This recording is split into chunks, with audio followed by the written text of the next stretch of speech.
অনেকদিন ধরে শুনতেছি একটা কথা, সেই কথা শুনে আমার উঠে গেছে বুকের ব্যথা। সম্প্রতি এই কথাটি খুব ভাইরাল হচ্ছে যে আরো দাও গ্রামে ওয়াইফাই।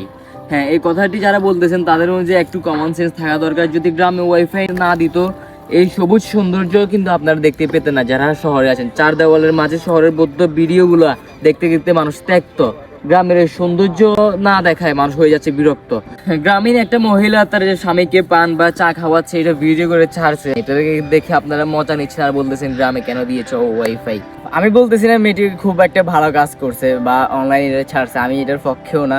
তবে আমি এটা বলতেছি যে এখন যদি শহরের একটা মেয়ে মেকআপ কইরা তারপরে ফিল্টার 10-12টা লাগাইয়া যদি একটা ভিডিও ছাড়তো, তখন আপনারা নিজের স্বামীকে চা বা তখন সিগমা বলবে মেয়েটাকে। হ্যাঁ, তখন তারা বলবে কি জেনজি জেনারেশন স্বামীকে উপকার করতেছে, এটা ভিডিও করে ছাড়তেছে, আর গ্রামের মানুষ ছাড়লেই দোষ। আসলে মানুষের বোঝা দরকার এই বিষয়গুলো। শহরের মানুষ যারা আছেন, যেগুলো আসলে কতটা যৌক্তিক, অবশ্যই নিজের বিবেকে প্রশ্ন করবেন। অনেক কথা বলেছি, হয়তো আপনাদের কাছে খারাপ লাগতে পারে বা আমাদের হয়তো ভুল ত্রুটি হতে পারে, অবশ্যই আমাকে ক্ষমার দৃষ্টিতে দেখবেন। তো ভিডিওটা এখানে শেষ করছি। আসসালামু আলাইকুম।